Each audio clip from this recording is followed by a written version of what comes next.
What's a good intro? What should I say? All right, guys, we are back. Awful Takes Podcast.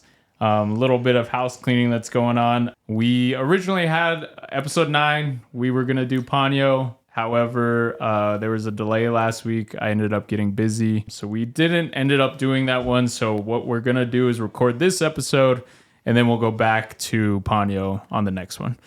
So things will be a little bit out of order. I apologize. I just got busy last Saturday and I wasn't able to do it. But here we are, episode 9, 10-ish, whatever. Episode 9. Yeah. My name is Nabahi. I'm joined by Wallied. Hello, I'm Wallied from Sergator Productions, but that's not all. We also have someone else here with us. So would you like to introduce yourself and give us a bit of an introduction? My name is Jonah. I don't really have a production name, but Visual Craft? J Visual Craft.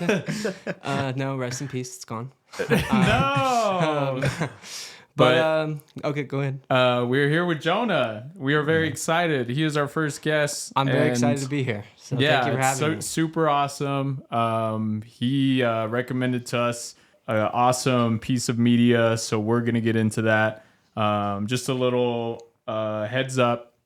I want to start preferencing this. Anytime there are episodes and you see, we just kind of put in the title, just the review of what we're doing.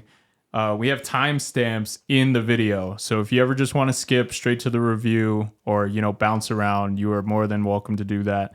I just know if I clicked on a video and it was 20 seconds or 20 minutes of people talking, I'd be like, well, where's the review? Like, come on. Yeah. So we have that in the timestamps. So please, if you want to skip over all the boring stuff, I encourage you to do so. I don't know what I'm talking about. I have no idea anything about film or music or whatever. So everything I say is an awful take. And I'm taking up hours out of your day and your life in order to explain what I think. While they're doing the laundry, of course. Yeah, while they're doing the laundry. All those For single moms. For me, it's flowers. Yeah. But we're very excited. Jonah is here today. I'm very excited to be here. Thank you. He's a guy who actually has worked in film and stuff, and you edit too, right? Sweet. Yeah. Right now I work for a production company, so haven't been able to do too much behind the scenes yet, which is kind of more what I want to do in the future. But they told me I'm going to do that at some point, so I'm excited for that. But it's still cool to be on set, on a studio with a bunch of great people, talent, and That's awesome. Crew alike. So it's been really cool with that. But yeah. Yeah, we're excited to have him. Me and Jonah, we met working together, and we would shoot like videos for where we worked. And that's when I noticed that me and him had very similar tastes in like movies and things like that. So naturally, it was just such an easy selection for a guest on our show. And not to mention, he's super funny, super knowledgeable on everything. So I really hope you guys enjoy having him here. Jonah, I guess a little starting off, what we kind of give you some tasks to do. I guess if you want to tell everyone what your favorite movie is. I know that's kind of hard. Yeah, it's hard to choose. Yeah. So I think I kept it at 5, but they all kind of have one thing in common, which is I really like seeing stories with people that have imperfections, and then just kind of see people grow throughout the film and kind of see that change in people. So I know you guys talk more about live action things, but I'm huge into animation, so a lot of this is just animated stuff. So Everything Everywhere All at Once is one of my favorite films. Really amazing, made me cry. Fantastic. It's a fantastic film. Like, I've seen it twice now and I cried again, so it's so good. Yeah. Then I have 3, which I feel like if you've seen these, you're like, oh, these are kind of cop-out answers, because usually one of the people pick like one between these 3, but I feel like I have a good reason for why I picked these 3. But the next 3 are A Silent Voice, Your Name, and then Weathering with You. Awesome. Nice.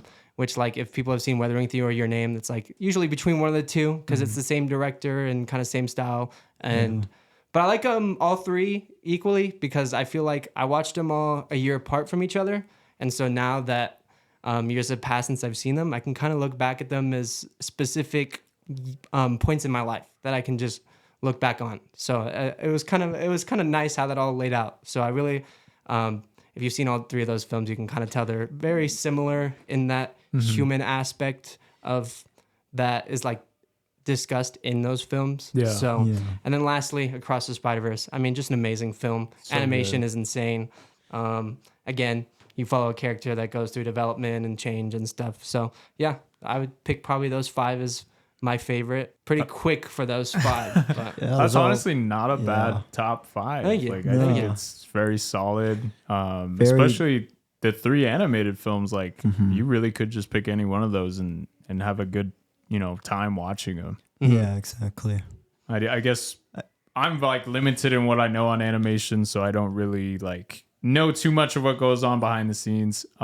So seeing what they pull off is just to me super impressive. Yeah, just seems like magic. absolutely. I'm like, how do they do this? Yeah. especially because all 3 of those movies are hand drawn completely, so it's like absolutely insane that Which they is have done crazy that. too, because it's like I feel like nowadays there isn't as many hand-drawn animation films as there used to be, like back in the like 20, 30 years ago. So it's like it's nice that a lot of Japanese directors like Makoto Shinkai are like still kind of paving that way for a lot of like 2D animation and like pushing the boundaries to see like what you can do with it, Yeah. Yeah. And there's more freedom to it, right? Like you have complete control of what you are making.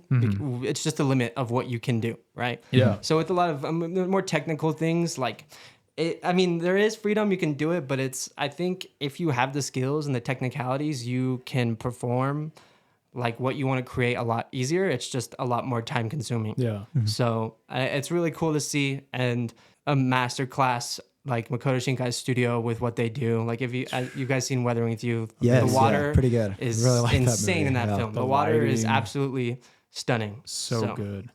And there's one scene in it. I know me and you had this conversation. He like goes to a McDonald's and like eats like a burger, and I don't know why it just So it looks insane. good. Yeah, it looks so good. And they have like that appreciation for drawing food too, just to Yeah. make it look so appetizing. Yeah. Yeah. And It's like a even- lot of Ghibli films for sure. Yeah. Even in Your Name, like when like they do a lot of the communication on the phone, I'm like, this is like really accurate. And it looks like just seamless, Yeah. So like well done. Did you have any favorite shows? I asked you that question as well, just because I know you kind of probably watch more TV than I do. I don't really watch a lot of shows. Yeah, I think I lean more towards shows just because That's cool. I think a lot of shows have a lot more time to kind of delve deeper into things, which is like a good thing and a bad thing, because at Yeah. some points it can become a little too much, but if it's done right, like it can be really interesting to just see what happens through a show Yeah. as compared to a movie where everything kind of needs to be done in 1 hour, 2 hour, 3 hours, depending on the type of film. I didn't want to pick a bunch of anime because I feel like it's really just gonna be this guy picked a bunch of anime. So I picked one show. It's still animated, but What's that? Arcane is Oh my incredible. God. Arcane is an amazing show. We're going to have to talk about that. Yeah, super excited for season 2. That trailer is a little... I haven't seen it. I It's have refused to see it. I'm pretty like, cool. I'll just wait till it comes out. But It's awesome. the style in that show is incredible. The characters and their progression throughout the show is amazing. I think Powder or Jinx, I guess, just has a really interesting story. Yeah. And kind of you get to see that. And then later in the episodes where she has like a childhood fight with someone she was friends with was one of the coolest Oh my scenes I've ever seen in an animated show ever. It is absolutely insane. Wallied, you're missing out. It's really I good. know, You'll it's have on to my get around watch to it. list. I like to check it out at some point. I definitely with Arcane, it's a cool show because watching it with my girlfriend, she had no idea what League of Legends was, like nothing at all. And it was like episode 2, I could just tell she was already getting invested. She was like excited, and we binge watched it in like a couple days. Oh, And cool. Wow. I don't know. That's just a real testament. Like you have, a known IP, yeah, you're able to like convey it to like people who aren't into that, Yeah. And it was really nice. cool. I really, really liked it. Yeah. Because I tried the game and I was like, oh, I can see how people like this, but it's definitely not for me. Yeah. But then Arcane being one of my favorite shows, I feel like is just a true testament to what they did Really, with though. the people in that game and how it really just shows how interesting the world is in that game. Yeah. That doesn't really get explained in the game itself because it's more just online multiplayer. Yeah. So It's crazy. All they had like in the game, like as far as story, is just like they have lore pages. So you'll click on like a character you use, and there's like a short 3-paragraph like lore page of who they are and where they come from. Oh wow. So there's not a lot to go off of like in order to like adapt that into like a series. Yeah, it really like they really went for it. Oh, nice. It's really awesome. But yeah, that's great. Those suggestions were all really, really awesome. What's your least favorite movie, Jonah? ooh, man. I'll say it right now. Citizen Kane is Citizen Kane is not that good. Okay, I completely understand what it did for its time, and honestly, like the cinematography for that movie is actually really good. Yeah. I was like, I mean, there's high expectations for that film, right? Some people call it the greatest film of all time. It has so that I'm like, title. if people are calling it that, I have to go in with high expectations.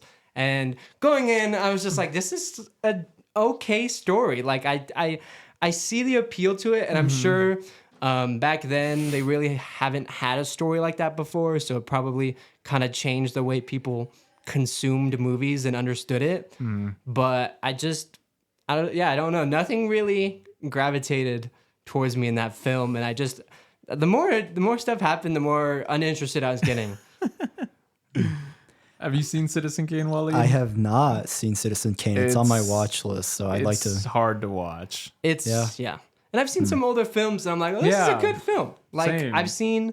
there's this film noir movie called Double Indemnity, and that was a pretty good film. Heard of it. It's really good. I really like the way the story kind of goes on, and I've never seen a black and white film. That was actually my first black and white film I watched, and I was really invested in it because I feel like it would have been really hard for me to see a black and white film, but I watched that film and I kind of just tuned it out. I was like, yeah, I'm just watching this film, and the progression of that film was really interesting, and it was really well done. That was a good film. Wow, Citizen Kane, that's hilarious.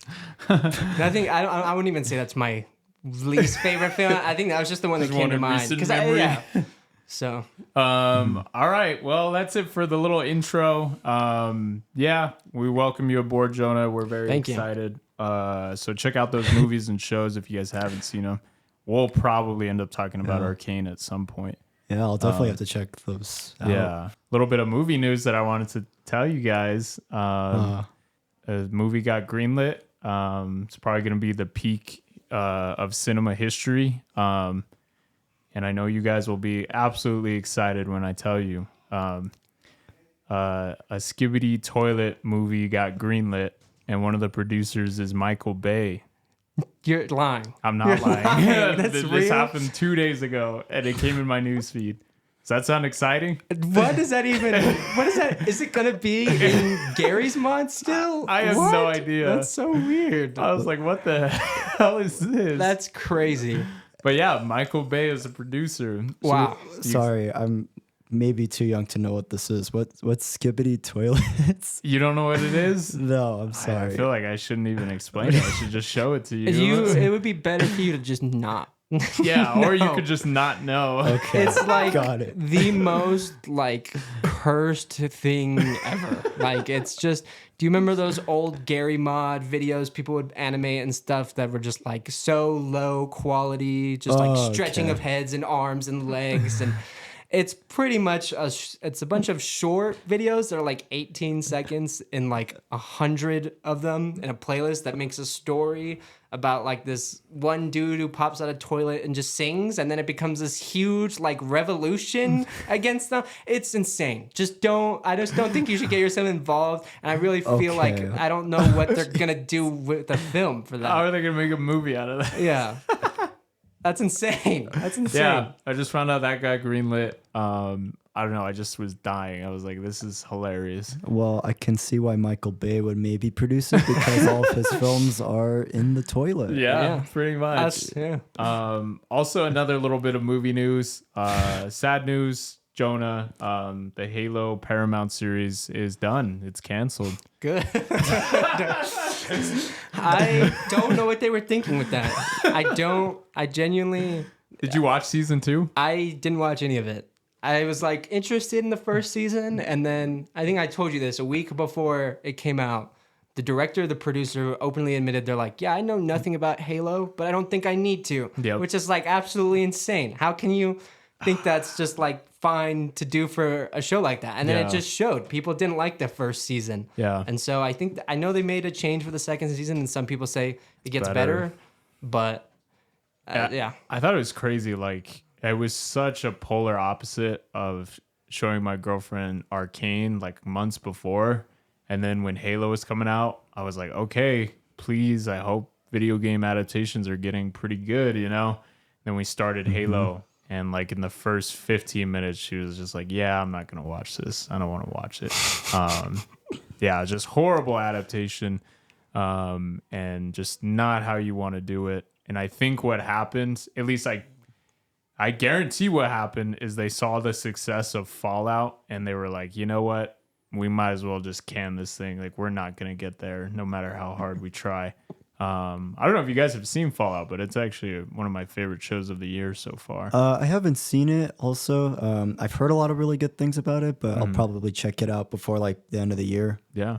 I haven't seen it either, but I'm interested. Yeah. My dad was telling me a lot about it. It was really, really cool. And I don't know. I feel like video game adaptations are getting to a point where they're acceptable. And when something's trash, they're not going to go through. At least I hope, you know? Like, I know things kind of turned around with Arcane, The Last of Us. I always heard a lot of good things about that Cyberpunk animated show. And then we had Fallout. And it's just, for me, it was sad when Halo was coming out. And, you know, for me, Halo's a big deal. And it just didn't work. You know, I was just like, dang, I know it has the potential to work. I know, like, whether it's in a movie or show, there's a lot in there for them to go with. But now that it's canceled, I'm kind of excited because it was very sad to see, like, Halo was just like a joke for a couple of years, actually for a while now.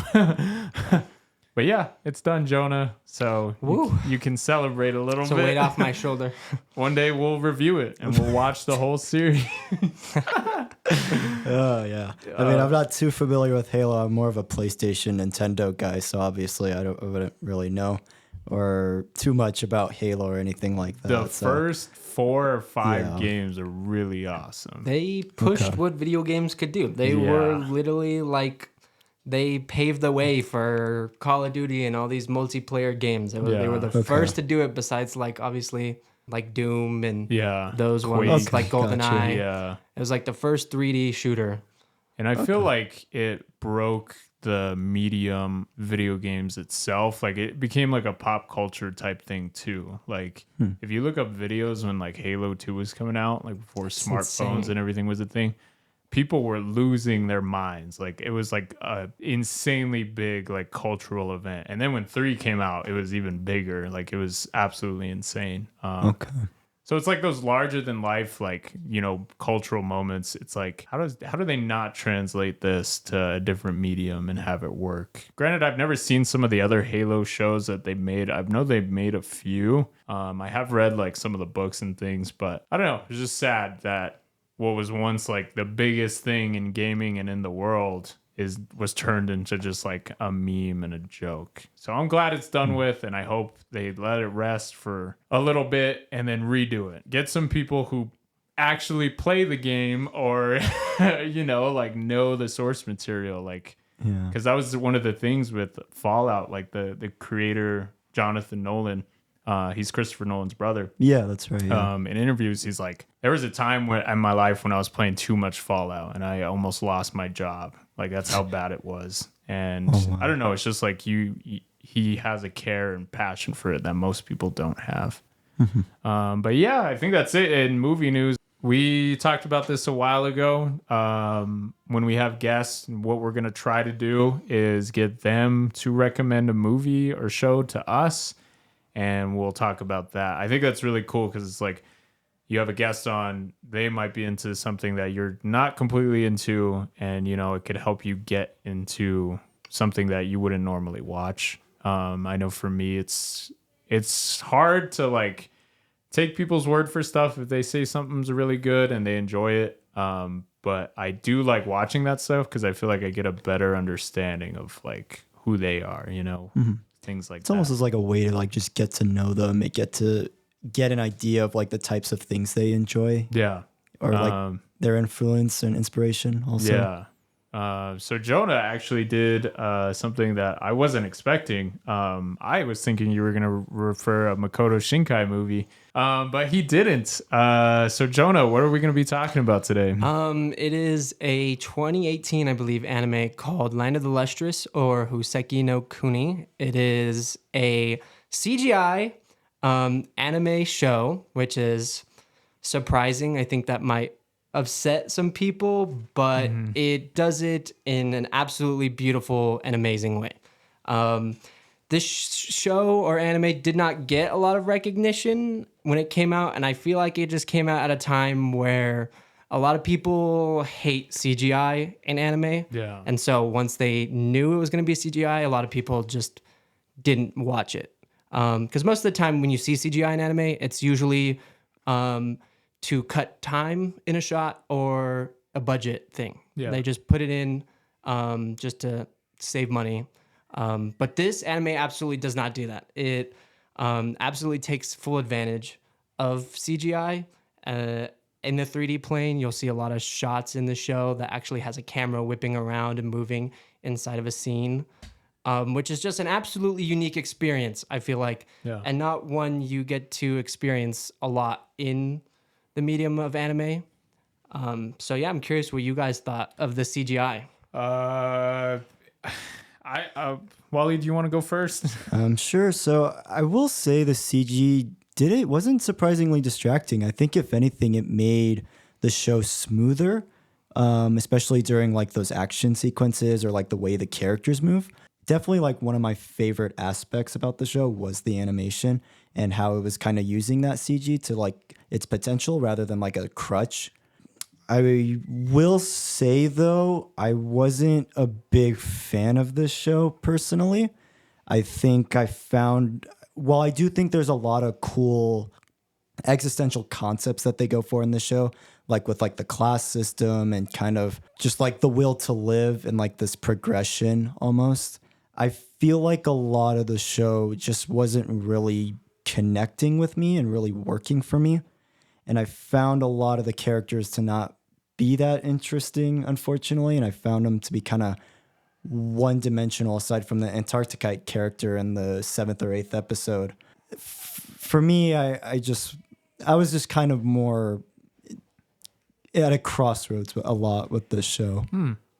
I guess for me, like, obviously the animation stood out right away. I don't know. It was just like watching it. I was just like, wow, like it looks totally different than like most other animes. Obviously aside from like character designs, I feel like the 3D really helped with the way the characters like, fought and everything, but also like their look, like the color of their hair and everything was just super cool. I was just like, I don't know why, like I just love the way like, Phosphorite looked or Cinnabar, I was just like, wow, these like, granted, I know that's like something that they kind of do to differentiate, like who you're watching, but it was still really like cool. And I felt like, yeah, like you're seeing like a character, just, oh, this one's blue, this one's red. But they also do like, it breaks down into what type of like, mineral it is and everything. And I just thought, I was like, wow, that's something that's really, really cool. I do like it was post-apocalyptic in a sense, but it didn't have like a traditional look of something that is like that. It really was just like almost like nature took back everything and you were just seeing like, a purely like untouched world with the way the ice was, the fields were, even the music too. The music really sounded just like naturalistic. I don't know. I guess what I would compare it to is like, I don't know if you guys have played Zelda Breath of the Wild. Yeah.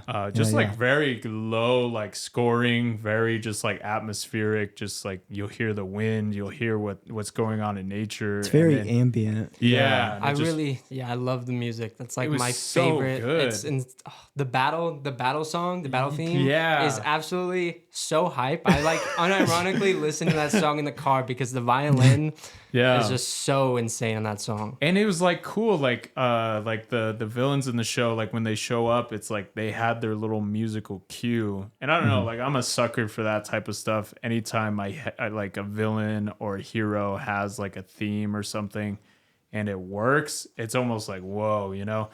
And anytime you see the villain, like that hole would open up in the sky and then that music would start. It wasn't scary. Like the music wasn't meant. I don't think it was meant to be scary. I don't think so either. But it gave me like chills. I was just like, oh, shit's about to go down right now. And I started like, I was like, oh my God, this is kind of intimidating, you know? But that score for the villains and everything was just super like, it was just like something I hadn't heard before. I don't know. It's super unconventional. And Yeah. I think that you can just sum the whole anime up that way. Just Yeah. super unique. And I love like hearing online how people feel about it because you're either really into it or it's just not for you. Yeah. Because it is just so different of an experience. I really just like the subtlety of this anime Yeah. because I think one thing anime struggles with is subtlety is just not a thing. You will have episodes where characters will sit down and just tell you everything. Yeah. And it's like, okay, well now like I know everything. There's nothing up for interpretation. I don't like that. I really like the idea of like going into something and it just kind of being thrown at you and kind of figuring out along the way, like you're almost a part of the adventure. Yeah. You ask yourself questions. You're like, what's going on with this? What's going on with that? Why is this happening? And I feel like that's the best thing personally for me, what a show can do, because Yeah. that shows that I'm interested in what's happening in the world with the characters and everything that's going on. If you could just explain to the listeners what is like the short synopsis of like what this is about, because we were like talking like post-apocalyptic things like that. What would be a way you would convey it to people? Yeah. you know? It takes place in a world where there is no human life.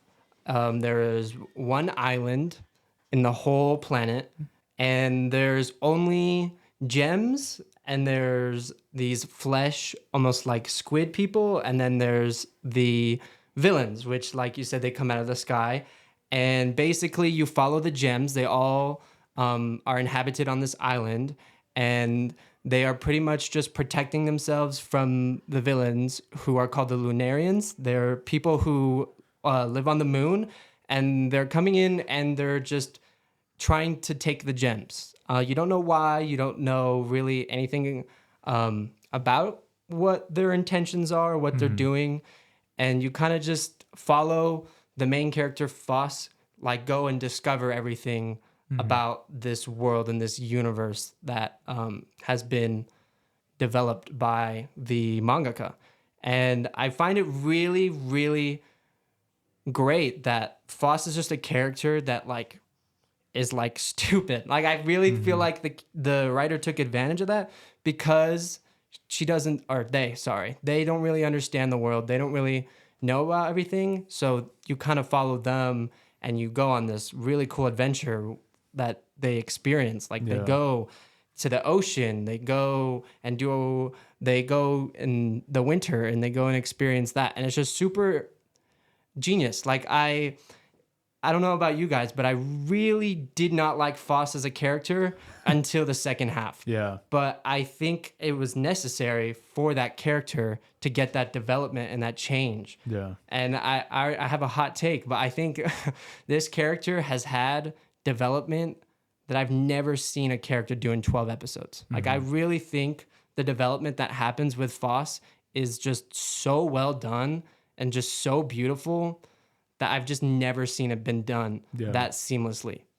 I don't know how you guys feel about that. I think it reminded me a little bit of Clone Wars, the Ahsoka character. Like they obviously when they introduce her at first, she's a kid, you know, and it's a kid's show, and you really just start to pick up on like she's kind of annoying. She's kind of making me angry, or just I don't really care about her. But what they're setting up is that evolution of, okay, you have this young character, this childlike person, but how do they perceive the world around them?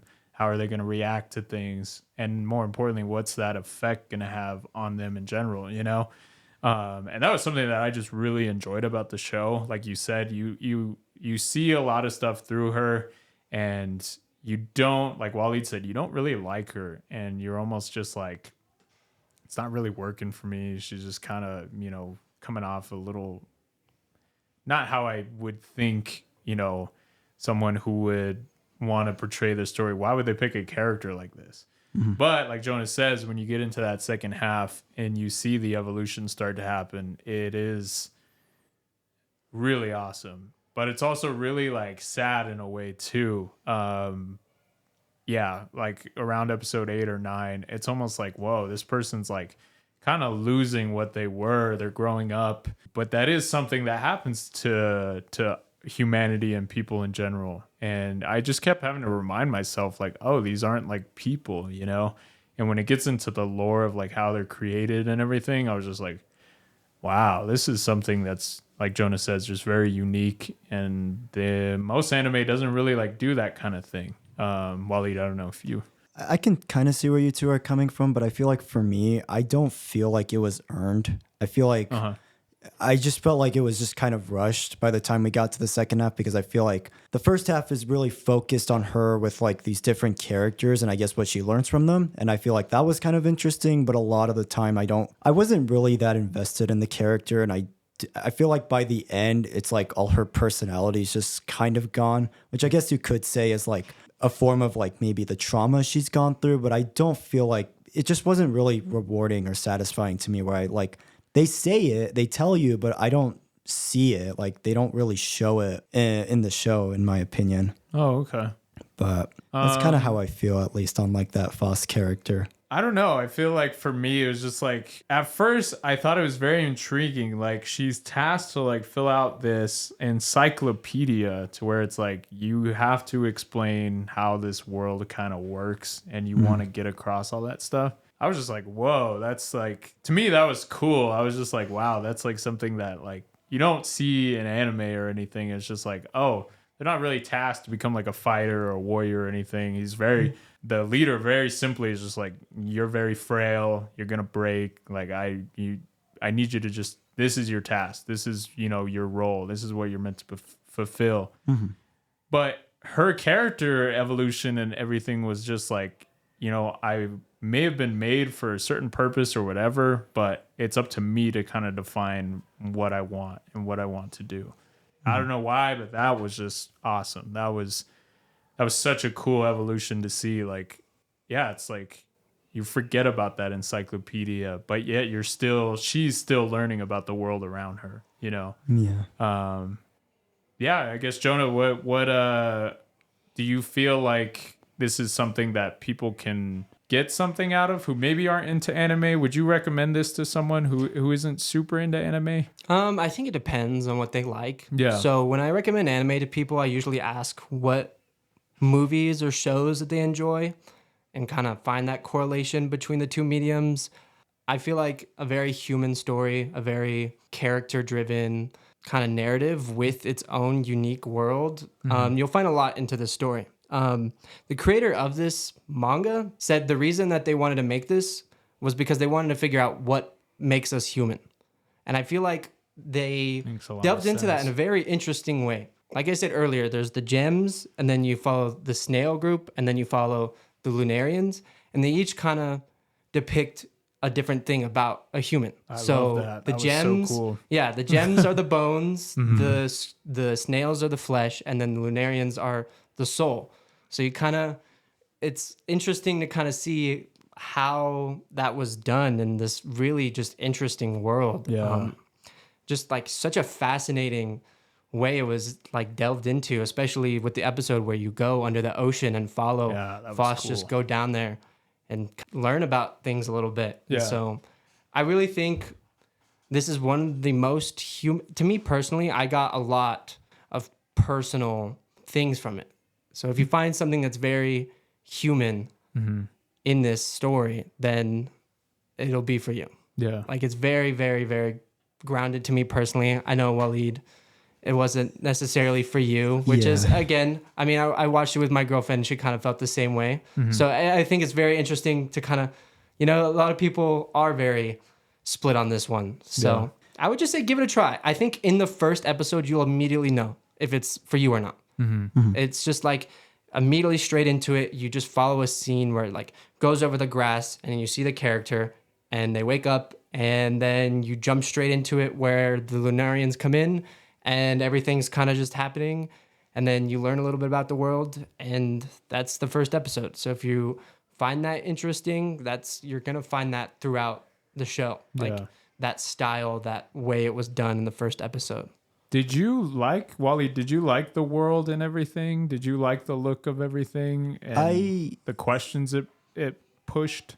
I did enjoy them, but I wish they kind of got further with them because I feel like they introduced these concepts, especially like in the like first 4-6 episodes. But I feel like by the time we get to the second half, I don't feel like a lot of it gets explored, and I don't feel like a lot of it just gets left over. Yeah. And it's just like on to the next thing. And I feel like my biggest issue with it is that episodes will kind of go on and it's like right when it gets kind of intriguing at like the last 5 minutes, it just ends and it's like, all right, it's on to the next thing now. And it's like, it was kind of a little frustrating at first, but I did kind of notice, and one thing I was appreciating was that like she was getting to meet like the different characters because there are like a lot of characters in this show.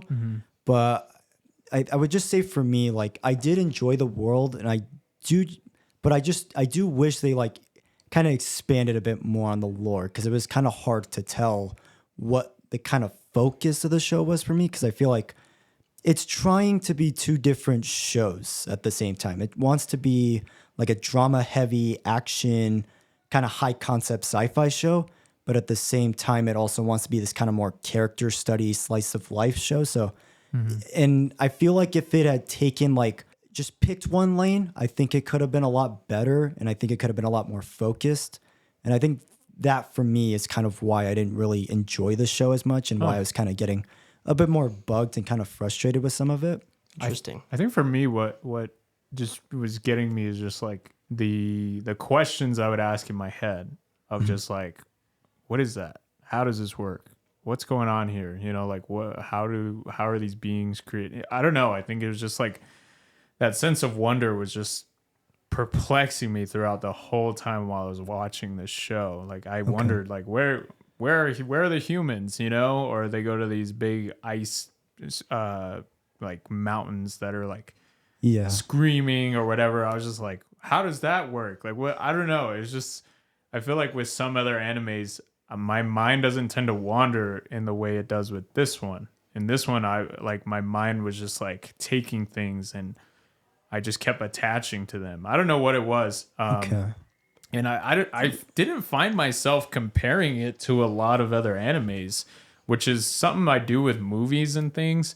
I'll just be like, that was good, but it kind of wasn't as good as that, you know, or this movie did it a little better, a little more solid. This one, my mind didn't go there. I don't know why. I was just like thinking of this as like its own specific thing. It is pretty unique for sure. I could definitely say I haven't really seen a show like this, you know, especially with like a concept where they're all gems and they're, I guess, trying to figure out like, I guess, life in general. Yeah. I think that's kind of what the show is going for. But yeah, for me, I'm not really kind of sure what like the point of a lot of what it was going for was. And I feel like by the end, it felt like the end of like the first act. So I don't know. Yeah, for me, I feel like the ending kind of really drove what the story was going for, and a lot of it had to be set up. I find it really interesting that you guys have completely different opinions because I didn't go in super blunt. I actually ended up finding a YouTube video that talked about it a little bit. And I was like, oh, this is interesting. I'll give it a shot. And so I found it super interesting, but I wish I went in fully blunt because I feel like unraveling everything about this story is super interesting. Yeah. Which it's interesting that you kind of thought it was two different stories because me personally, I found that like they weaved them together so seamlessly. Like I really found this like combination just worked so well. And I just had a really nice attachment when I was watching this show. I just like, I could not take my eyes off the screen. Not just with the story, but like the art style alone is just so beautiful. And like, I wish more people would watch it, because I think alone the art style is just so unique that it deserves the recognition for it trying to do something out there, trying to do something different. And the characters, it's like really interesting because, like I said, the mangaka really wanted to delve into what is it that makes us human, and you kind of see it between the characters. At least for me personally, I think Foss is just kind of ignorant, self-centered, just thinks that they can do everything, and she gets humbled very quickly. Like the first time they go out to fight, they hesitate, they freeze up, even though they said they could do this. They want to fight, they want to do this, and then they learn very quickly, oh, it's not that simple as just going out there and doing it. A character like Diamond, you see that character is very insecure of Bort. And they really, really care about how Bort feels about them. And just kind of seeing that a little bit. Bort is like, I have these expectations. I need to live up to them. I cannot show that I'm flawed at all. They're perceived as such a perfect character, and they don't want to show that they have these flaws. Cinnabar is a character that's more like, I feel like I don't deserve all this stuff. I don't feel like I have the right to all this stuff. They feel almost shunned in a way. Yeah. So I just found all that dynamic to be super interesting. There were some lines in the show that really like it would question like what I was thinking. Like, I don't know, the way it was delivered, the way the writing was, it was just super. I wrote them down. It was like one of the ones in the first episode was that their people are incapable of giving up on anything. And that like piqued my interest of just like, what would a being or species like if they really couldn't give up on anything, and they would try no matter what to push through something to block in their path, like what would that look like? And I just, every time I'd see them fight or I'd see them, progress in the world, move around, I would think of that. I was like, these guys are not capable of giving up on anything. So no matter what, they're going to just keep pushing forward. Another one that really got me was in episode 3 is animals rot away when they break. They replace one another. They're inferior beings. And you really start to perceive these gem people, what they think of everything else around them, And I was just like, wow, that's really freaking cool. And I was like, that's like... it really piqued my interest. So interesting because like they don't understand the concept of death. Yeah. And so they're really there's a few lines and a few scenes where they just kind of they don't understand it, and you have there's this one scene where it's a conversation between two of them, and they're like, how does death work? And it's between the snail and Foss, and it's like, oh, you go far away, and they're like, oh, how far away? And they like just don't understand that like you cease to exist because they don't understand that. They've never seen it before. They've never grasped that because it's never happened. Yeah. And one of the quotes in that episode that I thought was really good was, in exchange for taking everything with it, death gives life meaning. And that's something that they're missing as like a being or species, is just like, they think they know that obviously they're there to fight these Lunarians, things like that. But it's like, what real purpose do they have? And I think it all is kind of questioned with the character of Cinnabar. Is just like, she's there, she's the one who's outcasted by herself, yet their species as a whole is kind of their own thing as well. Yet they put Cinnabar in her own spot or whatever because she's a danger to everyone else. But it's like what she's feeling and the questions that she has no purpose in everything, is really reflective of what they should all be feeling, because what purpose do they really have other than to survive? Like, that really just seems kind of it, And yeah, super early on, like, was it Foss? Who gets broken like right away? I think it was Foss. It was Foss. And they just show like, we put them back together. If we lose pieces, they can lose a bit of themselves. Just so many things that were just brought up. I was just like, wow, this is different. This is really cool. I'm very curious. I don't know why this wasn't working with you though, Wallied. I don't know why. Like, I feel like there's so much under. Obviously, Phosphorite wasn't working with me at first. I really do understand what you're saying, but you do see that evolution, like not only in a sense of like the way they talk, the way they move in the world and everything. But also their look, like she gets her legs broken off. It's replaced by like that. It's like a black, like obsidian type material, like the branch or something. And then it affects her personally. But then it was also like sad. It was like, I don't remember things. I don't remember parts because she lost those bits of her memory, you know? And then it was the same thing with the gold thing. It was just like, now her arms get broken off. Again, she's losing pieces of herself, yet she's also becoming the stronger fighter and pushing the boundaries of who these people are, you know? Yeah. And then even further, it's like her hairstyle changes when she was in the winter with Antarcticite. It's so like tragic and so sad because it's like once they come back after, it's just like, this is a totally different being or person, you know? But she still remembers certain things of who she was in the past, you know? And I think it was super interesting to like have a character like that, ask these questions, and then have them on an evolution to where they become something else entirely, you know? I don't know why that just really stuck with me. So I'm curious why it wasn't really working with you. I think for me, I think like I would say the reason why it didn't really work for me that much was because while I did see like some evolution with like how like again like you're mentioning like with her legs changing, with her arms changing, I just didn't feel it. Just felt kind of ham-fisted and kind of last minute, where it didn't feel like natural. It felt like it was just they kind of just shoved it in there last minute.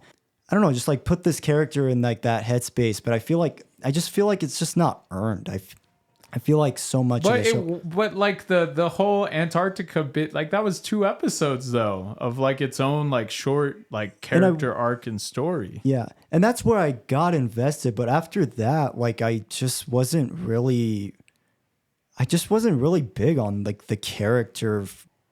Were you like comparing this to other animes? Was that something that may have been?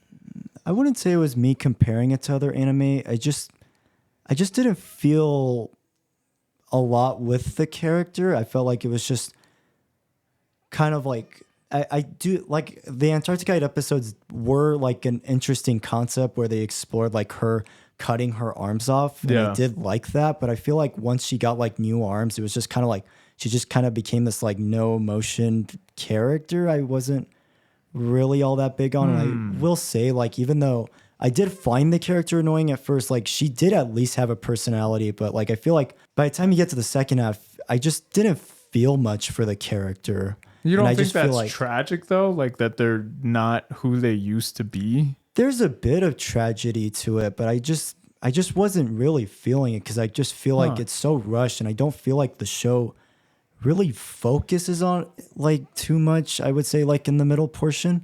I think for me then it really is like the subtlety of everything, because I think while it wasn't entire, like at no point do they sit down and discuss you're a different character or you're not who it's not really brought up in that sense. But I feel like the subtleties and like the way their hairstyle was, the way like they would move when they were fighting, the way they were emotionless, really just kind of triggered my mind to be like, what's going on? And I would just ask those questions. Granted, they don't completely answer them, but I think that was also part of the intrigue for me in general. I think just generally, I just didn't really connect with me with that character because I just felt like the writing wasn't the best for that character in my opinion. And I do think like, again, I think that our Antarctica episodes, the 2 that you're talking about, I think are the peak, but I feel like just a lot of it, I just wasn't really that invested in a lot of the time. And I just was kind of finding myself just not interested, at least in just that character, Yeah. But I don't know. That's kind of where I'm at. The thing is like, I really wanted to like this. And, I was trying hard, but I just wasn't like really that interested in the character. And I just... Interesting. Maybe for me, I didn't think... I didn't think I was going to like it. I think that's why. When I pulled it up and I saw it, I was just like, this looks weird. I'm like, I don't know how I'm going to feel about this. Because the thing is like, this should work for me. It should work, especially because I do love subtleties and I do like what they're doing, like her hair and everything, like just everything with like her body. But like, I just wasn't really invested in like her as a character, I just found to just be kind of like just one dimensional, and I just found as to kind of be like just bland for me. I like how the second half just opens a lot of things up because you don't question some things that happen in this show. Like every single one of the gem characters just listen to a sensei. And you're like, oh yeah, they just listen to him. He's the one. But then during the second half, you're like, okay, wait, why are they listening to him? Why is this guy not a gem? Why? What's going on with that? And I find it interesting how you feel about Foss, because for me, I feel like they were just handed everything to them. They had every single one of the gems had a job, whether it be to go out and fight, to go file information about the Lunarians, to repair the people, but they had no one. And because they were handed everything, they just feel like they could do whatever they wanted to do. And so when they go out to fight and they learn that they can't do that, later on, they get pushed that moment of like, just that breaking point of, okay, I haven't been doing this, but now it's time, I have to do this. Because they have that point of like, oh, I live forever. I shouldn't just be sitting around. I shouldn't just be doing nothing. I should be learning what's going on. I should do it. No one else is doing it. I have to do it. I think it was very unconventional that at no point did Foss ever feel like a traditional anime character. And I think that's why I was liking it more so, is it wasn't as clearly defined as some other animes are. Like when I first watched My Hero, it's like, you see Deku, you see what his motivations are. It's very clearly stated what he wants. Same thing with Eren from Attack on Titan. Very clearly states, from episode 1, what the purpose and everything was. And I really liked in this one, it starts out as something, but then it evolves. Like a couple episodes later, what Foss wants has changed, just like they're changing as well, And I guess that's why I kept, attaching to the character when I really didn't think I would. I really was just like, I don't think, I know, Jonah, you said like you maybe have people watch one episode and just kind of it. I would say you'd have to watch like the first 3, because I feel like in episode 3, that's where things picked up for me and really started to... It became less of like, I have to watch this, and more so like, what's going to happen, or where is this going to go? And it kept surprising me. Like, in parts when I was like, I'm like, okay, they're fighting the Lunarians. Let's see where that goes. Let's see how the conversations go with the Lunarian people. And it never broke and did that type of stuff, So you think that actually would worsen the show? I think so. I feel like if this was more like a traditional anime where it delved in deep with this force of evil that's like attacking them, if it delved more into that stuff, I feel like I wouldn't be as interested if it was clearly defined compared to just watching it unfold. Like, you see the hole open up in the sky, you see these things come out. And it's just like, that kind of is unsettling. Then later on, you see the hole open up again, and now there's like this giant hand, and I was just like, what the fuck? It really just was like stimulating my mind of just like, what is going on? What is that? And same thing with other parts of the world. Like I said, when they go to the Icelands and they see, these caves, or when they see how their beings are created, they like break off of this mountain and it's just like a person, and I'm just like, wow. I don't know, it's just really like stimulating for me. I just find like every scene to just be so satisfying. Like, at the beginning, like, you just follow Foss, and then you're just like, okay, we're going along, and then you see this beautiful world, and then there's a snail, and then you follow the snail, and it just goes on this beautiful adventure under the ocean. And then after that, Foss gets some legs, and you have that beautiful scene of them just running around and experiencing those legs.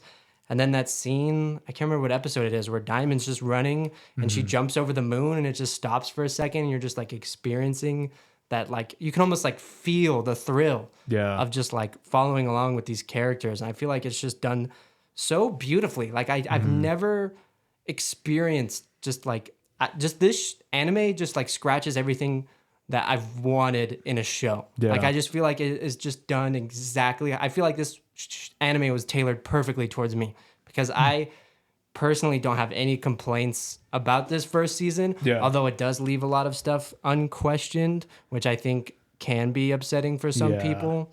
But I mean, granted, it is adapting a manga, which isn't done. So I think the manga at least answers a lot of those questions.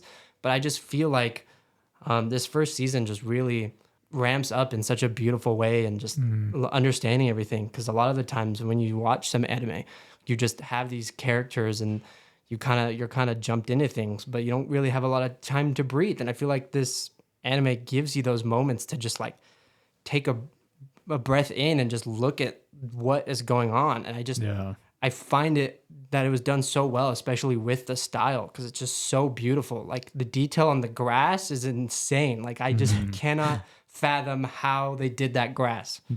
It was awesome. I most of all, I think the biggest praise I can give it is just the look of everything. It's not only super seamless and works very well with these characters and everything, but like the world in general is just something that I'm like, if humanity was here, like where's the remnants of them? Where's the, and just seeing these wide open landscapes, I like my mind was just like, what's going on over there? What's happening over here? Like, how does this work? They go under the water. Oh, okay. What is there life? And then you see creatures and it's just like, okay, whoa, if they're there, how does this work? That's just such a high praise I can give this anime compared to others I've watched where it just feels a little standard. It feels just like, okay, it's in the Kanto region again. It's just like, all right, like this one was just felt very unique and stood on its own. Here's another hot take for you. I feel like this world and how unique and how interesting it is on levels of like Star Wars and Harry Potter, just for how fresh and just different it is, right? Because like Harry Potter and Star Wars are like kind of praised as like such a unique world that just feels real. Yeah. Like I feel like some kids, you bring Star Wars to them and they just think it's real. Yeah. Like that's how immersive it can be. And I feel like Land of the Lustrous does it on that level. I honestly, I would agree with you in most of the sense. I feel like some people could see this as a downside of just like the emptiness of everything might affect people, but I don't know, with me seeing the emptiness, like really not emptiness, obviously there's life and everything, but it's just like it felt like nature again. It felt like nature took back the world and from humans, from humanity, and what would that world look like? And again, like post-apocalyptic stuff has been done before. Usually what happens in post-apocalyptics is it looks like Mad Max. Very, just nuclear war has fallen, whatever. This felt really different. I really can't think of another movie or type scenario where it's just like, this land is so beautiful, yet I have to remind myself humanity was once around, and they split into like these separate. That is such an interesting question. It's just like humanity split into like 3 different beings, and each of them like want the other, and it's just, I don't know. It's even now I'm just still thinking of like how does this work? It's but yeah, it's just a very interesting concept. Again, like I said, it scratches like every itch in my brain of like just having its own unique world and its own experience that you go and follow along, and just done in such a beautiful way. And not only that, it is like you follow a character experiencing this world in such a beautiful and human way that I just feel like I was very touched by this show. I don't know who I can recommend this to, but I would hope that they would get something out of it like I did. It does worry me with Wallied not really connecting with it. Yeah. Who can I refer this to? It's hard, right? It's like so. That's why every like time I try to recommend it to people, I just don't say anything, because I feel like each person gets their own thing out of this one, because there is so many different themes and layers to this just world and story in general. So, and it doesn't seem like it on surface level. It doesn't seem like there would be as many layers as there is, yet there are, and it kept surprising me in that aspect. Yeah. I guess I would say if you were to, I guess, recommend it, I guess that is the best way to go into it is Blind. But for me, it just didn't really connect with me on like an emotional, personal level where I would love it, you know? And again, it does seem like my thing. It seems like something I would enjoy. But again, it's just like, I feel like it's just trying to be two different shows. I feel like the exposition dumps could have been like a bit more creative. Like I kind of wish they were more visually like cool rather than just like having to like tell us like it feels like kind of like a history book almost, you know? And I think, I don't know, I just wish I enjoyed the characters more because like I did like the Antarctic site. Thank you. Yeah. So all the names are insane. Like Phosphophilite. There's Pad Shot, the last episode. Ports. But I don't know. I enjoyed that character and I loved what they were doing with like that arc. But other than that, I just wasn't really super invested in a lot of the characters, especially the main character. Where it was like they're telling us, but I don't really see it. They're not really showing it. Like there's subtleties, yes, to like their like the design and like the clothes and like her hair, yes, but I just wasn't really feeling like just that character progression.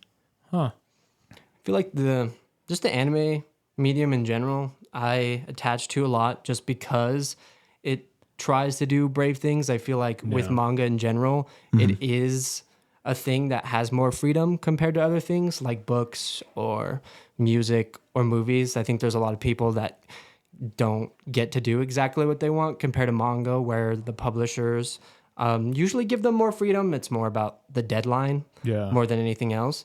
And so I feel like this medium in general, just you get to see a lot of interesting concept and ideas and doing it in the form of animation is just a huge advantage to what can be done with it. And I think this one is just so different. I mean, the fact that it's CGI alone is such a brave idea. I just want to talk about the studio a little bit. It's done by Studio Orange, and they've been around for a little bit, but they were an assisting studio. So they usually would help other anime studios with CGI scenes that they wanted to make look pretty good.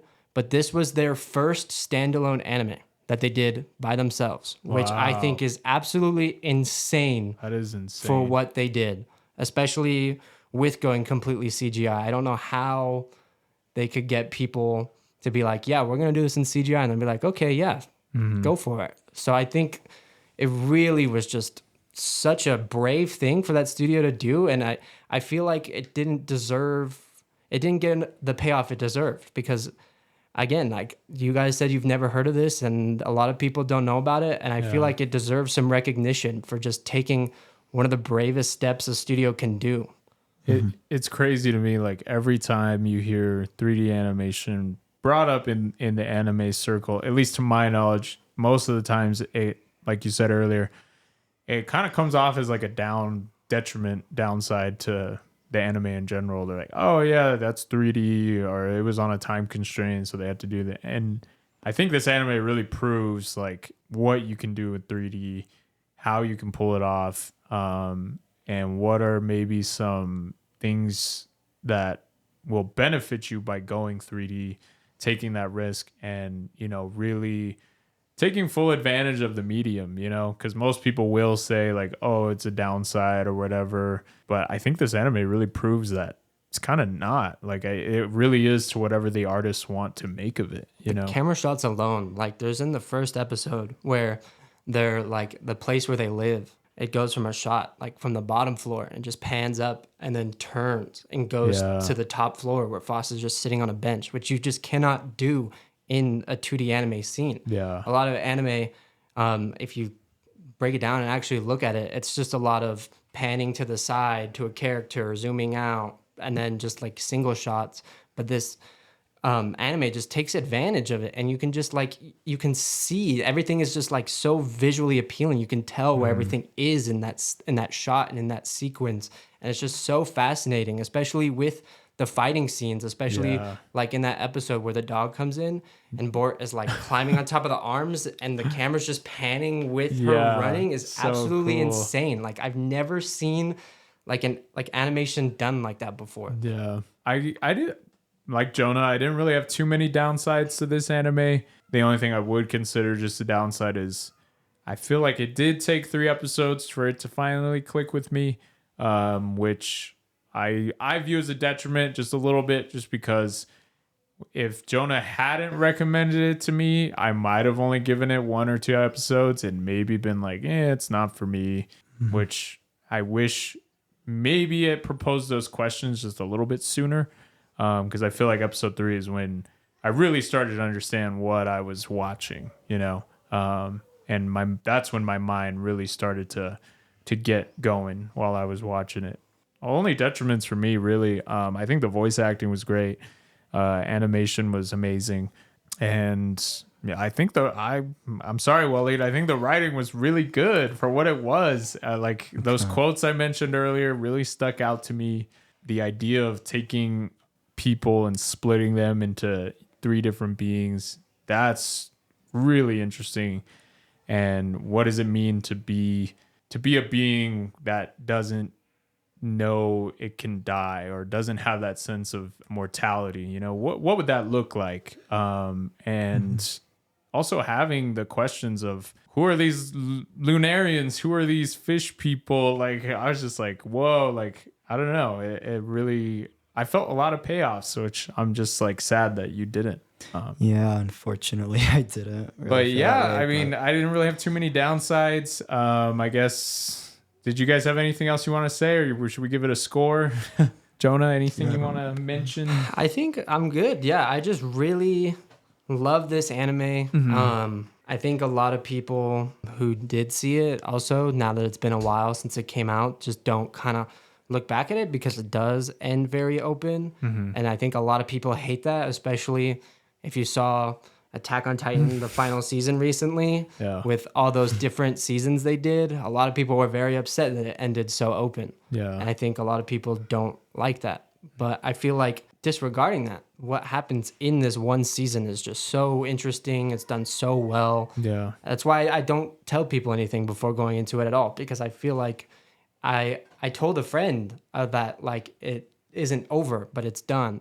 And he was like, I don't want to watch it because if I know I'm getting into something and it doesn't conclude, why should I watch it? And I was like, well, that's fair, but I think there's just so much that you can just get from this alone without it being done. Yeah. I really enjoyed it. As far as if I was going to recommend it to someone, that is something that I don't personally know. I encourage people to go see it. I encourage people to watch it. I don't know. It's weird. Like, I want to say if you're like a fan of like subtleties and things, but Wally didn't enjoy it. So I'm just like, maybe not. It's interesting. Maybe for me, like, I'm not usually into subtle stuff. I kind of like when things are defined and explained. But for some reason in this instance, I feel like the subtleties and everything really worked for me. But I guess overall, in terms of anime, I would give this, I would say probably like an 8.5 or a 9. It is one of my favorite like first seasons that I have seen in a show. Obviously, there's some downsides. I feel like it could get going a little bit quicker. But overall, I just really, really enjoyed it. Wallied, I guess, score? The thing is like I'm so mixed on it because it's like there's things I love and enjoy about it, like the animation, like the action, and some of the existential concepts it goes for. But I just was really disappointed by this, unfortunately, with just not being a big fan of the writing, not a big fan of the exposition dumps. Just I wish like a lot of the stuff could have been improved on with like the characters and everything. And I think for me, I would just say it's like a 5 out of 10 for me. Wow. I give it a 5 out of 10. I know it doesn't seem like that, me talking about it, but I am pretty mixed. I'm like at a crossroads with this show because it's like there's things I love, but there's also things I'm like, that could be a lot better. I think, I don't know. I wasn't a big fan of that, but I would just say overall it's like a 5 out of 10 for me. So I'm curious, if a second season came out, would you give it a chance? I would be curious just to see, because I feel like because the first season sets up so much and I feel like some of it gets dropped, I think it could have been interesting to see if like they do explore those concepts in like a second season and see like how they can maybe improve on that like level. Because I feel like sometimes with first seasons, it can be kind of hit or miss where it's like there's some really good episodes and then there's also episodes that like kind of suck almost, So I would give it a chance if there was a second season, but because there is only a first season, and I feel like a lot of it just didn't really connect with me on an emotional, personal level, I would just kind of say I'm just at a 5 out of 10. Score? 10. This is like I said, it's just everything for me. Everything is just so enjoyable, just really fantastic. Like I literally felt like a kid watching this for the first time. Wow. Back in 2019. Just so fantastic, such a unique premise, just interesting idea, just such a fleshed out world that I feel like, again, just doesn't get everything doesn't get thrown at you at once.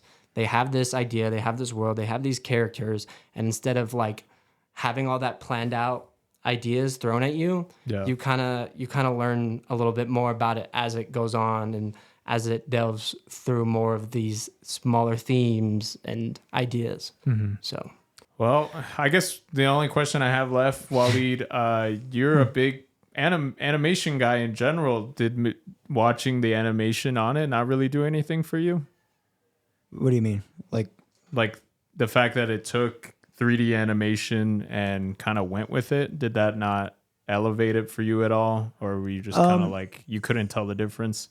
For me, I couldn't really tell the difference because, again, I thought it was like really impressive and smooth, where I was like, when he told me it was CG anime, I wasn't like sure what the CG was, so I was impressed on that level. I think for me, I would just say like the icing on the cake looks nice, but I just wanted some more taste to like the show. I just wanted something to just bite and chew on, more for me about at like least. the content, not the technicality, it sounds like. Yeah, I would say it's just more of like the content and like not the technicality, because I feel like for me, like it's cool and it's impressive, and that is one of the big highlights for me is the animation, but I just needed something more with like just the characters and the story for me. Just one final thought. For me, what makes like a 10 out of 10 is like everything about a show, a movie, or a series is like I can praise everything about it. And so I really enjoy the art style, the animation, the music, the characters, the story. I feel like all of it is just done so well and just like perfect. Like I genuinely find everything about it perfect. I don't personally find any flaws within this first season. I really had no upset with anything. And so I praise everything about this anime. Cool. I really recommend watching it, guys. If you're not if you're not into anime, maybe I would recommend trying something else before you watch this. But it is, for me, hard to gauge whether or not I would recommend this to someone. But I do feel like this is a little underappreciated and under the radar. The fact that I hadn't heard about this beforehand is kind of sad, because I feel like everyone working on the show did what they could and really pushed the limits, and it sucks that it's not really recognized as much as some popular animes and things like that. I guess one of the questions that comes up while watching this anime, obviously it was my first question after it ended. Like we've been talking about, there is no season 2. It's just, I guess it came out, nothing happened with it. So I looked it up. I watched a review with one of the animators, and it's interesting. So he says that they're ready to do season 2. They just haven't been given the okay, or they haven't been given the green light, I guess, to be like, work on season 2. They want to do it. They want to work on it. They think the story is worth telling, yet there's no green light. So it kind of sits in limbo, I guess. Jonah, I don't know if you have any more knowledge besides that. Yeah. So Studio Orange, like I said, is very unique. They have a very different setup compared to different anime studios. And one thing that sets them apart is they are actually clients for hire. So people come to them for work that they want done, and they will do it. Instead of like sometimes with other animation studios, they're like, we want to do this, and then they'll get that green light and then do it. They have to have people come to them.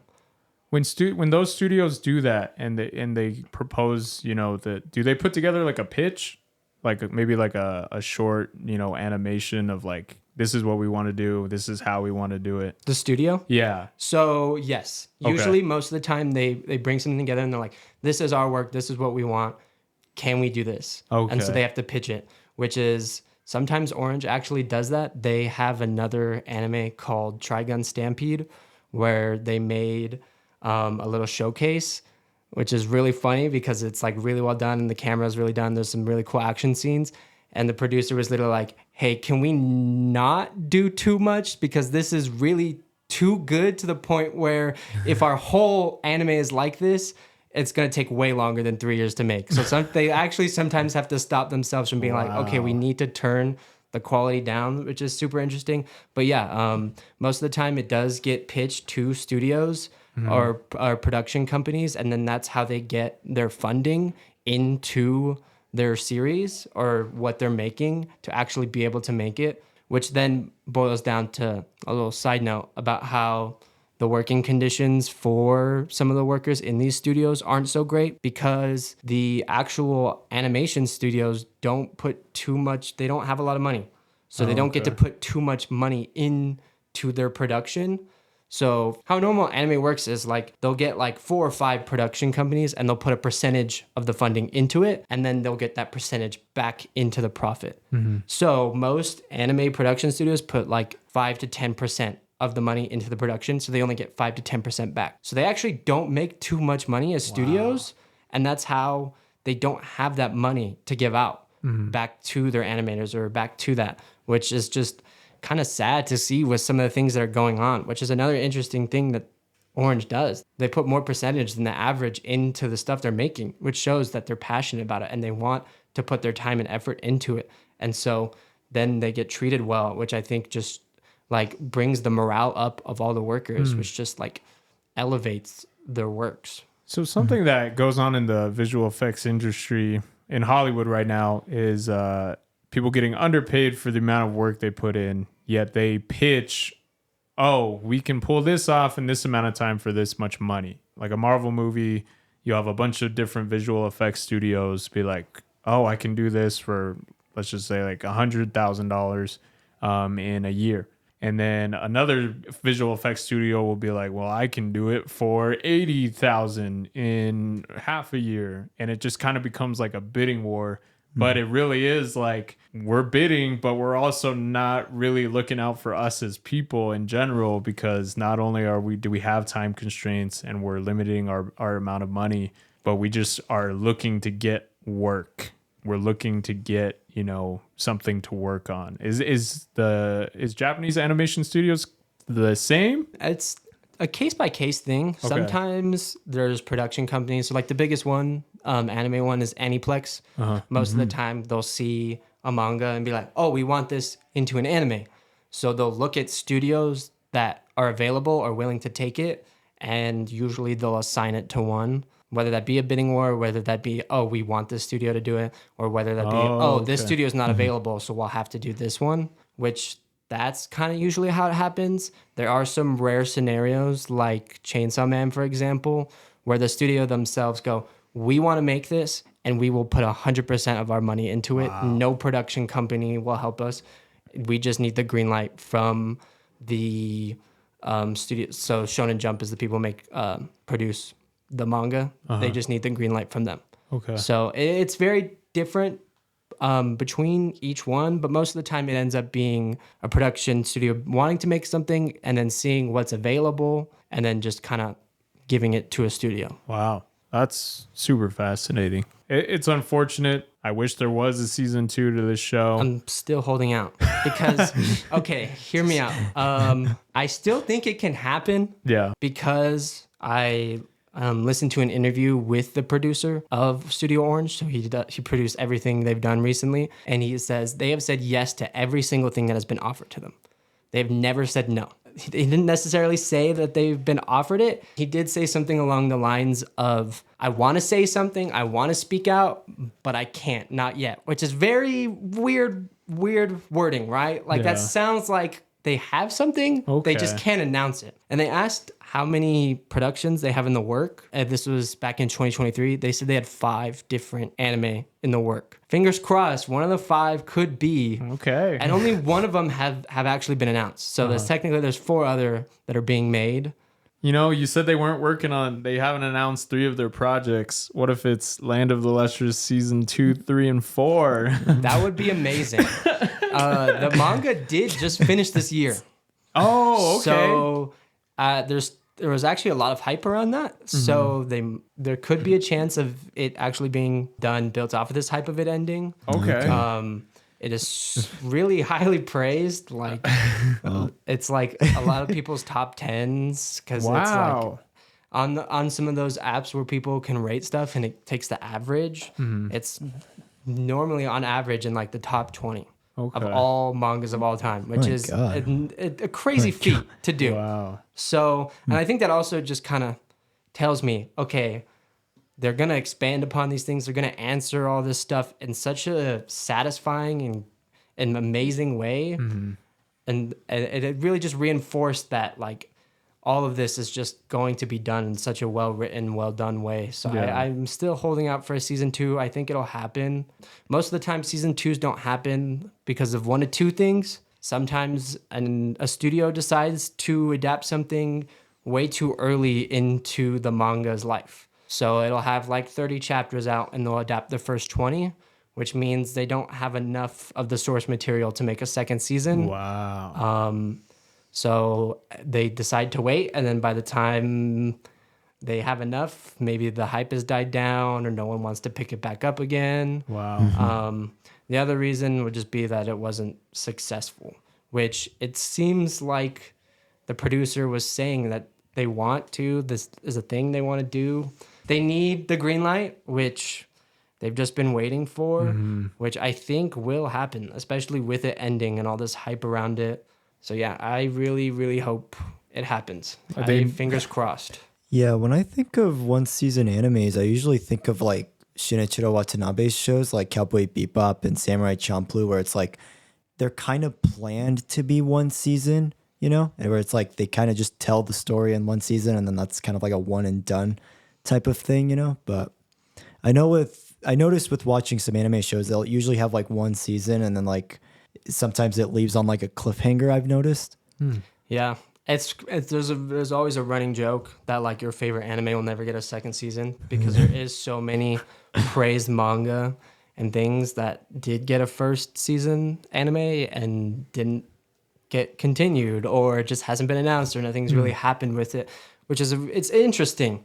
It's like one of the only medias you see that happen in, especially because there's hype around it. Usually people are pretty quick to just continue it if they see that fan reaction and that hype around it. Is it all about like striking while the iron's hot and you can't, like, once you lose your chance, is that it? Or have there been cases of an anime or anime like, oh, season 1 came out, but that was like 8 years ago. Now we're doing season 2. We know it's been a while, but here it is, you know? There's been a few cases, some successful, some not. And I think sometimes it's because, or the second season doesn't do so well, and it's because the source material actually just isn't that great after.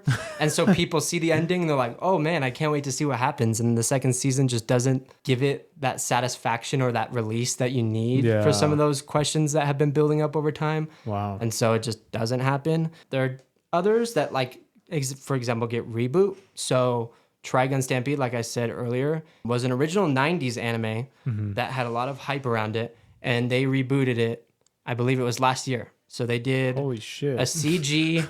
They did a CG, fully CG, because that's what they're known for, and they're incredible at it. A fully CG anime of that series reboot, whole new world, same characters, but its own story, and it had a lot of excitement and fan interaction and engagement behind it, to the point where they're doing a second season of that before Land of the Lustrous. So I'm just, it's interesting. It seems like it just depends on fan interaction, especially I feel like the Japanese audience has a huge impact on anime. They're very vocal on specific things, and that's kind of usually their main focus on making anime and stuff in general is how do the Japanese audience perceive it, which anime is becoming more mainstream, but at the end of the day, it's still the Japanese audience that they care about the most. Okay. So sometimes big anime that is really popular and is well received in the West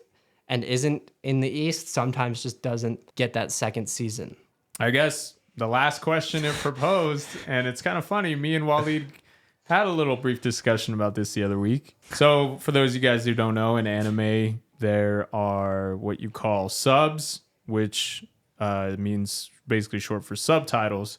So you're watching the original Japanese voice actors or Korean or whatever, and you are just reading the subtitles at the bottom. And it's your job to read them and keep up with everything. And then there's also dubs, which are English voice actors or wherever you're from. They re-voice all the lines in the show, and they convey everything in the language that you want to watch it in. There are some discussions of which one is better, but I guess I just wanted to ask Jonah and Wallied in general and myself, which do you prefer and why? Do you prefer subs or do you prefer dubs in movies, anime shows, things like that?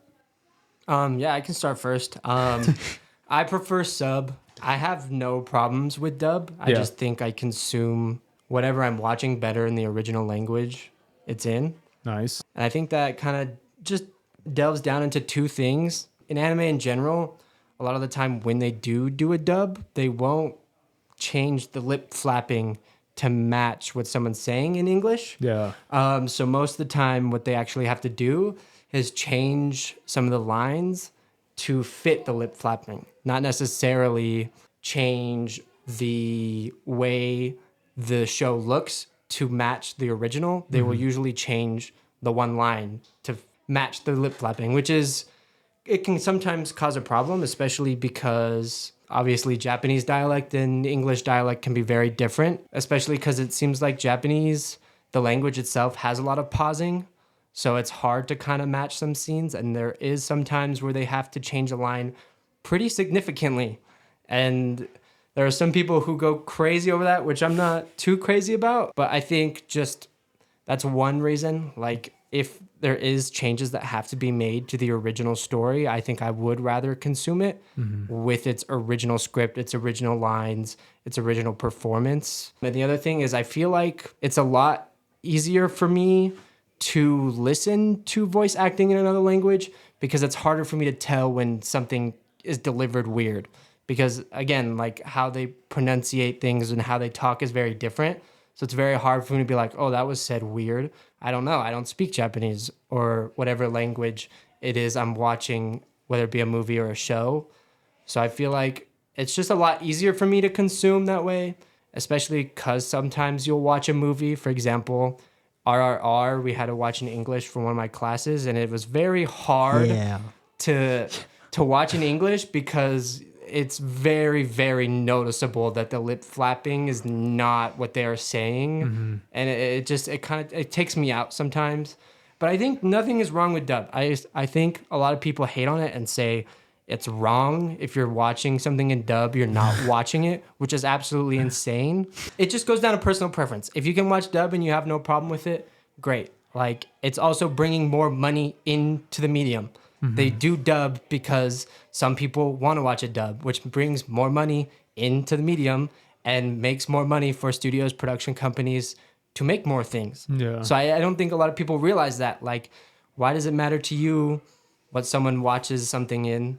Because it's not affecting you. Like, again, some people really feel entitled to say one's better. Is it that purist mentality? Yes, it is definitely, which, like, if some people are listening and you haven't watched an anime before, there are some people that are going to tell you that there is a right way to watch it and that some things are good. And if you don't enjoy it, that you just didn't understand it, which is totally not true. Yeah. It's a very toxic online environment, but I mean, just interpret it how you want, enjoy it how you want. Yeah. Personally, for me, I think sub works for me better, but I don't see any problem with anyone watching dub. I don't think there's anything wrong with that. I think for me personally,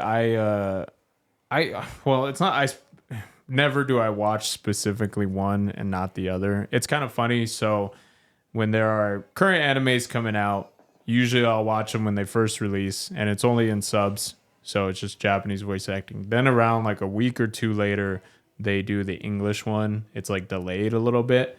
And then sometimes I'll rewatch, okay, what was this like in the dub, you know? Obviously, there are cases where it works, where it doesn't. Never have some of my friends say this, never have I once heard a voice actor that completely ruins a dub for me. Some people I know say that. They're like, oh, I just couldn't stand that character's dub, and I just had to watch sub. Like, I just couldn't live. Never has that happened for me, besides that new Suicide Squad show, which I thought the dub was horrendously bad, but that's a specific instance. But I guess I would say I prefer dub just because sometimes there is a lot of information being portrayed and coming across. Maybe I'm dyslexic, and sometimes I have a hard time keeping up with what the words are saying. A very specific instance of this is a show I love called The Disastrous Life of Psyche K. There's the American dub, which is the first season, and I guess that's all the studio was able to do because there's seasons 2 and 3, and there's no dub for them. It's just subs. Love the first season, super funny. There's so many parts where I just laugh and I'm having a great time. And then I started season 2 and I was like, oh dang, there's no dub, but I was like, oh well, I'll just watch it. The way and how fast they talk in that show, the comedy in Japanese completely falls apart for me. Like, I couldn't keep up with anything they were saying. I couldn't read what the subtitles were on screen in time.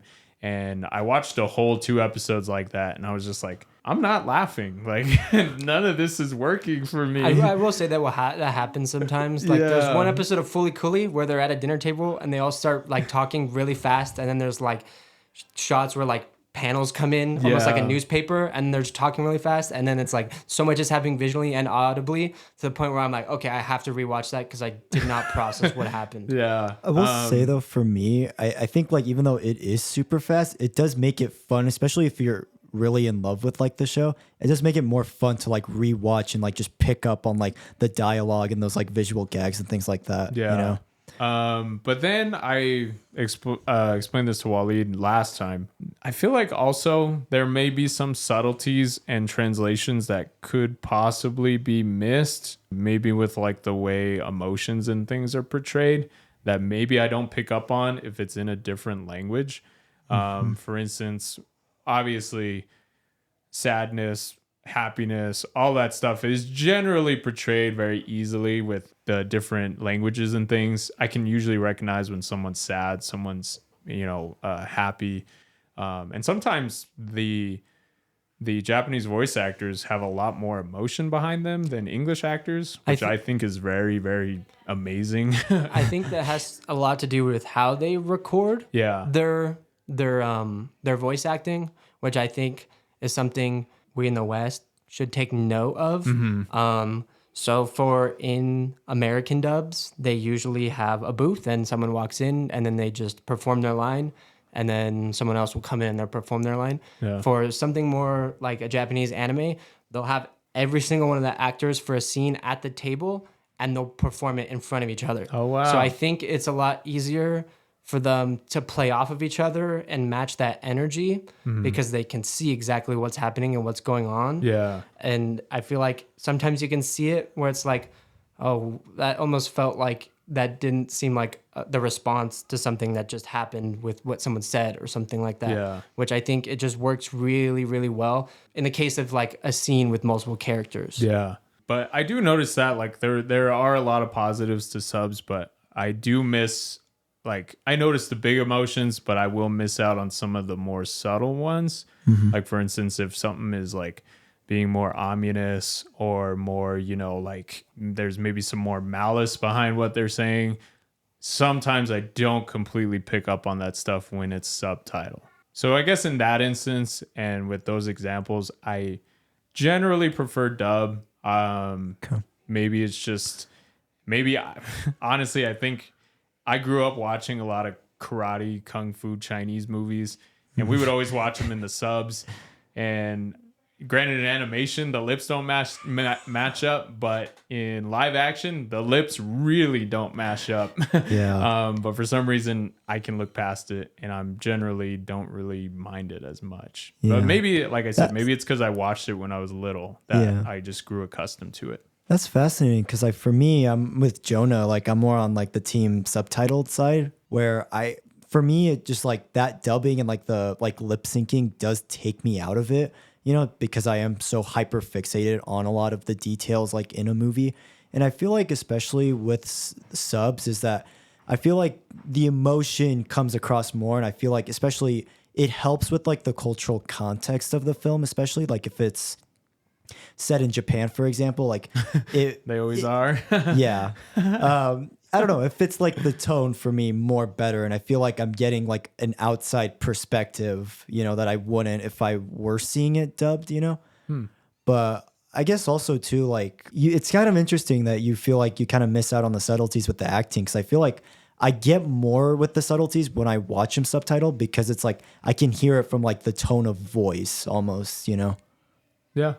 I don't know. It's just that's what I see. Like I said, I kind of go back and forth between both, especially when watching ongoing shows. Like obviously when Attack on Titan was big, I couldn't wait 2 weeks to watch the dub, so I would watch both concurrently at the same time. Also the same with Demon Slayer when it would come out. So I'm curious, does it, I guess watching it sub first and then watching it dub second, do you feel like you get a different experience out of it, like watching it like dubbed and then subbed? Or? I generally, I do think I must be dyslexic because when I watch subtitle, I generally get the gist of what's going on. But when I watch dub, sometimes there are like big revelations to where I'm like, oh, so that's what was going on. Okay. Or that's what it was like. For instance, Attack on Titan, there's so much like mythology and lore in that show. And it would move pretty fast to where like I was like, wait, how does this work? If those are these certain types of Titans and it was just hard for me to translate a lot of that. And I think when I watch dub, it's just more of like I can watch it. I'm not having to sit there reading. I'm not having to sit there. Wait, what did they say? You know, things like that. Okay. I got you. I think for me, I'm just kind of used to watching everything with subtitles and with captions anyway. So I've kind of that's not what it is too, because it's like I watch stuff with subtitles on. It's not that it's like that, but it's like my only gateway into what's going on completely is reading. Like it's not me like okay, if I watch something in Japanese and there are no subtitles, I can maybe understand what's going on, but more than likely, I'm not going to understand what they're saying or what's going on. So, like, as far as like visually what story they're telling, I don't think it really matters because at the end of the day, I'm still going to be reading what's going on rather than watching, you know, everything. But that's just me personally. I think that's why I prefer dub. But yeah, I don't know. Obviously you're listening to something in your own language. Yeah, for sure. I think for me, it's just more of a personal thing. Like it's just distracting for me and it just takes me out of it a bit sometimes. I will say though, like the best dubs I've heard are like the Ghibli dubs, like especially for Howl's Moving Castle. Like I do enjoy that dub a lot, but I feel like a lot of the time I just kind of prefer to just hear it with like just in the regular original language with subtitles. Spirited Away is the best dub. It's a lie. It's Cowboy Bebop. Spirited Away, there's no... I haven't seen it dubbed. Oh. Yeah, no, I haven't seen it dubbed. either. No, I've Gotta only watch seen it Cowboy subbed Bebop twice. dubbed. I do like that Because one people dubbed. like people tell you not even to watch the subbed one of that one. People are like, no, watch the dub. Yeah. Like that's how good the dub of Cowboy Bebop is. I've seen Cowboy Bebop subbed. I also think Weathering with You, I think that has a really good dub. I haven't actually watched it. I Yeah, think it's same. so good, Sorry. especially compared to watching the dub in your name sometimes. Sometimes I'm like, these guys sound a little too old. I feel like in the dub of Weathering with You, they really got the right voice actors. Because I'm like, they sound like kids, you know? Like, I'm like, these are kids. Because sometimes I'm watching Chainsaw Man and it sounds like a grown man. And I'm like, oh, wait, this guy's 16 or he's 17. Like, wait, He's what? going through puberty. What are you talking He sounds about? like a 40-year-old. But I don't know. I guess that's just, there are instances for me where I've seen subtitles not work compared to dubs, I feel like I haven't really had an instance where it hasn't worked. So I guess that's why I do prefer dubs. Okay. Anything else? Anything else you guys have to say? I don't No. really think there's much. I think I've said everything I wanted to say about why I prefer subs, but Yeah. no disrespect to anybody who doesn't like dubs, but it's just more of a personal preference for me. Yeah. At the end of the day, there's no right or wrong. Everyone has their own experiences, and that's what makes something more interesting to people than others. Yeah. Just find what works for you, and don't make fun of someone if it doesn't work for them. Yeah, please do not do that. It's very rude, very disrespectful. I want to say, watch Studio Orange's other animes. There's some really, really good ones. Okay. Now that recently they've done their own stuff, instead of kind of being more of an assistant studio, they've done some incredible things. Like, Wow. I know, Wallied, you've seen Beastars, which is... Yeah, Beastars is good. Yeah, I enjoyed Beastars that. is really good. Trigun has some crazy animation, and that's like the only 3 they've done alone. And right now they haven't, in my head, they haven't really missed. And each one of those, there's at least one thing I feel like people can gravitate towards or be like, oh yeah, that was cool, which is just really interesting. I have been keeping my eye on them because I feel like they're a studio that I feel like is going to be paving the way.